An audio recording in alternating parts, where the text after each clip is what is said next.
Hello dear students, welcome in my YouTube channel. आज की इस क्लास में हम लोग बात करने वाले हैं सेल सिग्नलिंग के बारे में। ठीक है, सेल सिग्नलिंग। ठीक, सिग्नलिंग मतलब क्या है? एक कम्युनिकेशन का ये मीडियम है। सेल सिग्नल में अगर मल्टी सेलुलर ऑर्गेनिज्म में क्योंकि मल्टी सेलुलर ऑर्गेनिज्म क्या है? बहुत सारी कोशिकाओं, बहुत सारी सेल से मिलकर बना है। तो मल्टी सेलुलर ऑर्गेनिज्म में सारी सेल्स एक दूसरे से कम्युनिकेट करने के लिए, एक दूसरे को मैसेज पहुंचाने के लिए क्या करती है? सिग्नलिंग मॉलिक्यूल्स को सिक्रीट करती है। भाई, एक सेल ने सिग्नलिंग मॉलिक्यूल को सिक्रीट किया तो दूसरी सेल ने उस सिग्नलिंग मॉलिक्यूल से सिग्नल को रिसीव किया और उसके अकॉर्डिंग एक्टिविटी को किया। ठीक है, तो सिग्नलिंग का एक कम्युनिकेशन का ये मीडियम है, कम्युनिकेशन का एक साधन है मल्टी सेलुलर ऑर्गेनिज्म में, क्योंकि मल्टी सेलुलर ऑर्गेनिज्म बहुत सारी सेल से मिलकर बना हुआ होता है। ठीक, तो पूरी बॉडी को एक तरीके का काम करना, पूरी बॉडी को आपस में कोऑर्डिनेशन के लिए हमको सेल सिग्नलिंग की आवश्यकता होती है। ठीक है, सेल सिग्नलिंग देखिए क्या है? Cells are communicate through the signals और लिगेंड। हम इन सिग्नल्स को लिगेंड्स भी कह सकते हैं बच्चा। ठीक है, कुछ केसेस में सिग्नल्स को लिगेंड्स। तो सारी सेल्स आपस में कम्युनिकेट करती हैं through the cell signalling process. ठीक है, ये जो सेल सिग्नलिंग की प्रोसेस है, इसमें सिग्नल्स रिक्वायरमेंट है। वो सिग्नल्स हमारा कोई केमिकल हो सकता है, वो हमारी प्रोटीन हो सकता है, वो हमारा हार्मोन हो सकता है, वो कोई और मालिक, वो हमारा कोई पैथोजन हो सकता है, कोई वायरस हो सकता है, कुछ भी हो। ठीक है, जो हमारे उस पाथवे को स्टिमुलेट कर दे। ठीक, each cell is programmed to respond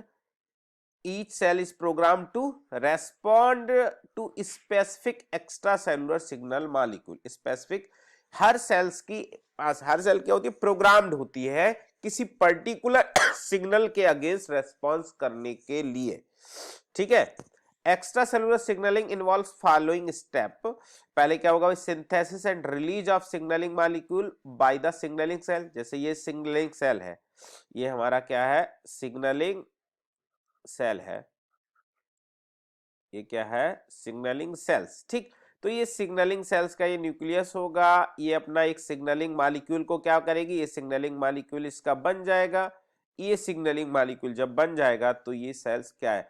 synthesis and release of signalling molecule by the signalling cell. इस सिग्नलिंग सेल ने अपने सिग्नलिंग मॉलिक्यूल को क्या किया? लिगेंड, या इसी को हमने क्या कह दिया? ये हमारा क्या है? Signalling molecule. इस सिग्नलिंग सेल मॉलिक्यूल को इस सिग्नलिंग सेल ने सिंथेसाइज किया और उसको रिलीज कर दिया। सिग्नलिंग सेल ने इस सिग्नलिंग मॉलिक्यूल को, ये हमारा येलो कलर से दिखा, ये क्या है? हमारा सिग्नलिंग मॉलिक्यूल। तो ये सिग्नलिंग मॉलिक्यूल इस सिग्नलिंग सेल ने सिंथेसाइज किया और इसको रिलीज कर दिया। ये हमारा सिग्नल हो गया, या इसी को हम लिगेंड भी कह सकते हैं बच्चा। ठीक है, ये सिग्नल हो गया। अब दूसरी सेल जिसको हम टारगेट सेल कहते हैं, transport of the signal to the target cell. अब यहां पर ये रिलीज हुआ एक्स्ट्रा सेलुलर स्पेस में, यहां से ये टारगेट सेल तक क्या होगा? ट्रांसपोर्ट होगा, तभी तो वहां पर जाकर अपना इफेक्ट आएगा। इस ट्रांसपोर्ट सेल्स के पास, इसके पास क्या होगा? रिसेप्टर होगा। क्या होगा? रिसेप्टर। भैया, अगर रिसेप्टर नहीं होगा, अगर किसी के घर में कोई गेस्ट आया, गेस्ट को मान लीजिए सिग्नलिंग मॉलिक्यूल है, वो चिट्ठी, उसका सिग्नल में चिट्ठी है। अब गेस्ट उसको पहचानता ही नहीं है, रिसेप्टर ही नहीं है उस घर में उसका, तो कैसे एंट्री दोगे? नहीं दोगे ना एंट्री, अननोन व्यक्ति को नहीं दोगे। तो ऐसे ही जो सिग्नल है, जो हमारा लिगेंड है, अगर उसका रिसेप्टर किसी सेल के पास नहीं होगा तो वो उस सेल को मैसेज नहीं दे सकता। वो मैसेज उसी को देगा जिसके पास उसका रिसेप्टर प्रेजेंट होगा। गेस्ट उसी घर में जा सकता है जहां पर उसकी जान पहचान होगी, उसी घर में अपना मैसेज कन्वे कर सकता है। ठीक है, तो ये सिग्नलिंग मॉलिक्यूल इस टारगेट सेल पर, जिस पर उसका रिसेप्टर प्रेजेंट था, जाकर बाइंड कर गया। जैसे ही ये रिसेप्टर पर बाइंड करता है सिग्नलिंग मॉलिक्यूल, जैसे ही सिग्नलिंग मॉलिक्यूल रिसेप्टर पर बाइंड करेगा, यहाँ बहुत सारे चेंजेस होंगे सेल्स के और इंटरसेलुलर कास्केड सिस्टम चलेगा। Binding of the signal by a specific receptor leading to its activation. ये एक्टिवेट हो जाएगा और अपने फर्दर प्रोसेस को एक्टिवेट कर दे। Initiation of signal transduction pathway, और हमारा ये सिग्नल ट्रांसडक्शन का पाथवे क्या हो जाएगा? एक्टिवेट हो जाएगा। सिग्नल ट्रांसडक्शन का पाथवे क्या हो जाएगा बच्चा, एक्टिव। अगर सेल के पास उसका रिसेप्टर नहीं है तो सेल हमारी टारगेट सेल पर अपना फंक्शन नहीं दिखा सकती। जैसे इस सेल्स पर इस लिगेंड या इस सिग्नल के लिए कोई रिसेप्टर नहीं है तो ये यहां पर कोई रेस्पॉन्स नहीं देगी, क्योंकि हमारा सिग्नल यहां बाइंड ही नहीं कर सकता है। क्लियर? ठीक, अब हम देख लेते हैं ये मैकेनिज्म देख लीजिए, steps in signal transduction pathway. जो सिग्नल ट्रांसडक्शन का पाथवे एक्चुअल में चल कैसे रहा है, ये मेनली 3 स्टेप्स होती हैं, reception, transduction and response. Reception, transduction and response. ये सिग्नल मॉलिक्यूल है, ये हमारी जो सिग्नल सेल है उसने क्या किया, सिक्रीट किया सिग्नल मॉलिक्यूल। अब ये रिसेप्टर पर जाकर बाइंड करके, देखिए ये रिसेप्टर है, इसके ऊपर ये सिग्नल मॉलिक्यूल बाइंड कर गया बच्चा, सिग्नल मॉलिक्यूल। ये क्या है हमारा सिग्नल मॉलिक्यूल, ये रिसेप्टर, इस पर ये बाइंड कर गया। बाइंड करने के बाद अब क्या करेंगे, कई सारे पाथवे एक्टिवेट हो जाएंगे। ठीक, अब हो सकता है ये हमारा कोई ट्रांसक्रिप्शन फैक्टर हो। ठीक है, ट्रांसक्रिप्शन फैक्टर होगा तो क्या करेगा, ट्रांसक्रिप्शन करा देगा भाई। ट्रांसक्रिप्शन, ये सेल के अंदर आ गया ना, तो ये न्यूक्लियस होगा, न्यूक्लियस में क्या होगा हमारा डीएनए होगा। न्यूक्लियस में क्या होगा बच्चा, डीएनए होगा। डीएनए पे क्या होते हैं, प्रमोटर होते हैं। अब ट्रांसक्रिप्शन फैक्टर होगा, अगर ये कोई ट्रांसक्रिप्शन फैक्टर को भी एक्टिवेट कर तो वो प्रमोटर से जाकर बाइंड करेगा, और वो क्या करेगा, ट्रांसक्रिप्शन कर देगा पर्टिकुलर जीन का। पर्टिकुलर जीन अपना इफेक्ट दिखाएगा, यानी हमारा रेस्पॉन्स आ जाएगा, एक्टिवेशन ऑफ सेलुलर रेस्पॉन्स। तो ये 3 step, reception, transduction and response, signal transduction pathway के 3 स्टेप है। सिग्नल कितने स्टेप है, 3 steps. 3 steps in signal transduction pathway. Number 1 reception, number 2 transduction, number 3 response. वो डिपेंड करता है किस तरीके का हमारा सिग्नल मॉलिक्यूल है, कौन से पाथवे को वो एक्टिवेट करना चाहता है, उसी के अकॉर्डिंग सिग्नल ट्रांसडक्शन पाथवे चल। कोई हार्मोन हो सकता है सिग्नल हमारा, ठीक है, वो हार्मोन भी हमारा इस पर रिसेप्टर से बाइंड करेगा, और उस हार्मोन का जो फंक्शन है उसके अकॉर्डिंग हमारा पाथवे, उसके वो ट्रांसक्रिप्शन फैक्टर है या किसी दूसरे प्रोटीन को एक्टिवेट करा रहा है, वो हमारा सिचुएशन, या कोई पैथोजन है तो वो हमारी डिफेंस सिस्टम की जो सेल्स हैं, WBCs हैं, उनको एक्टिवेट कर रहा है, उस पर निर्भर करता है ये। ठीक है, तो ये तो हमारी बात हो गई steps in signal transduction pathway की। जो हमारे सिग्नल मॉलिक्यूल होते हैं, ठीक है, यह जो सिग्नलिंग की प्रोसेस है वो 3 टाइप ओनली 4 टाइप से होती है। In animals extra cellular signalling by signalling molecule classified into 4 category. हम इसको 4 कैटेगरी में डिवाइड करते हैं। नंबर 1 एंडोक्राइन सिग्नलिंग, इसका एग्जांपल है हार्मोन सिग्नलिंग, एंडोक्राइन सिग्नलिंग। ठीक है, तो एंडोक्राइन सिग्नलिंग में क्या होता है बच्चा, पहले एंडोक्राइन सिग्नलिंग की बात कर लेते हैं। एंडोक्राइन सिग्नलिंग में क्या होता है, देखिए एंडोक्राइन ग्लैंड्स क्या करती है, हार्मोन। तो कोई एंडोक्राइन सिग्नलिंग में जो हमारी सिग्नलिंग सेल होगी, सिग्नलिंग सेल, अब ये कोई एंडोक्राइन ग्लैंड भी हो सकती है, कोई हमारी एंडोक्राइन ग्लैंड भी हो सकती है सिग्नलिंग सेल। ठीक है बच्चा, अब ये एंडोक्राइन ग्लैंड ने अपना हार्मोन जो कि सिग्नल है, ये अपना सिग्नल सिक्रीट किया, ये सिग्नल हो गया इसका, ये सिग्नल इसने क्या किया, सिक्रीट किया। अब ये ब्लड स्ट्रीम में चला जाए, कहां, ब्लड स्ट्रीम में, ब्लड स्ट्रीम में फ्लो करते हुए कहां पहुंचेगा, अपने टारगेट सेल के पास। ये क्या है, इसका टारगेट सेल है। ठीक है, तो ये लॉन्ग डिस्टेंस सिग्नलिंग होती है। कैसी, एंडोक्राइन सिग्नलिंग कैसी, हमारी लॉन्ग डिस्टेंस, लंबी दूरी की सिग्नलिंग है बच्चा। इसका जो रिसेप्टर है वो इस सेल के पास, इसका रिसेप्टर प्रेजेंट है, इसके पास क्या है, इसका रिसेप्टर है।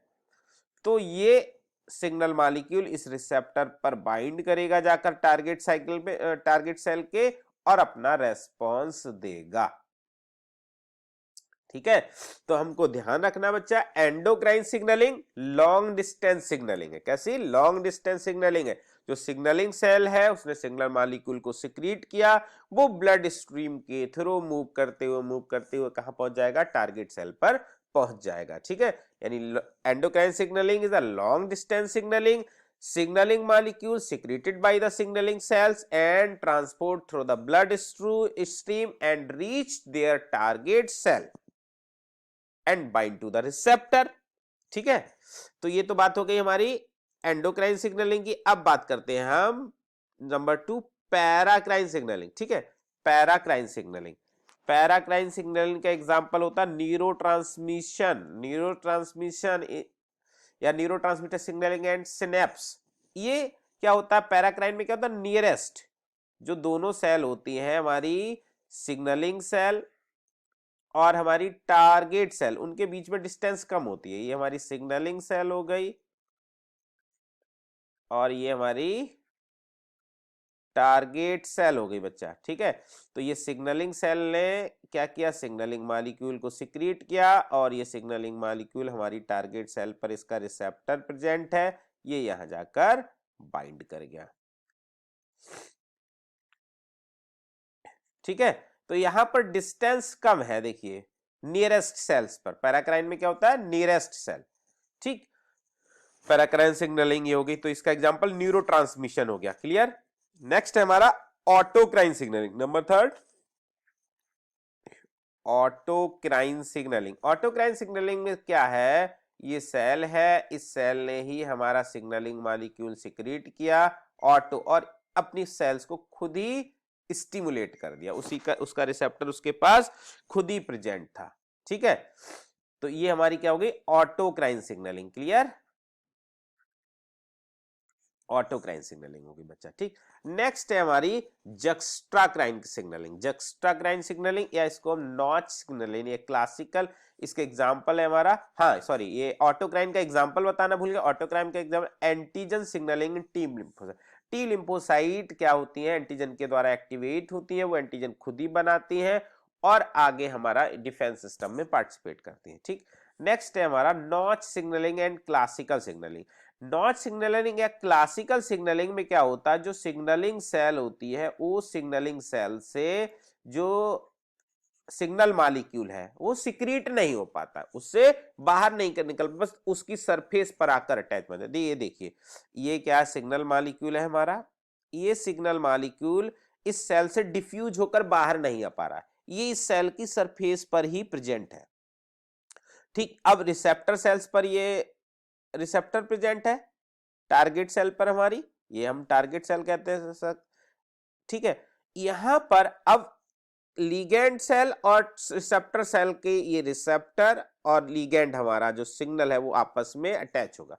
यहां पर हम कह सकते हैं फिजिकल कांटेक्ट होता है, लीगेंड सेल और रिसेप्टर सेल आपस में फिजिकली कांटेक्ट में आती है for the signalling purpose.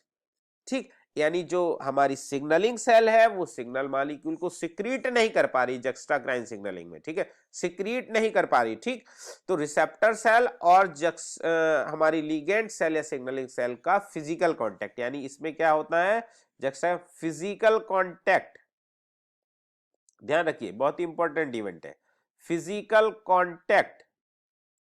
Physical contact between the signal cell and target cell.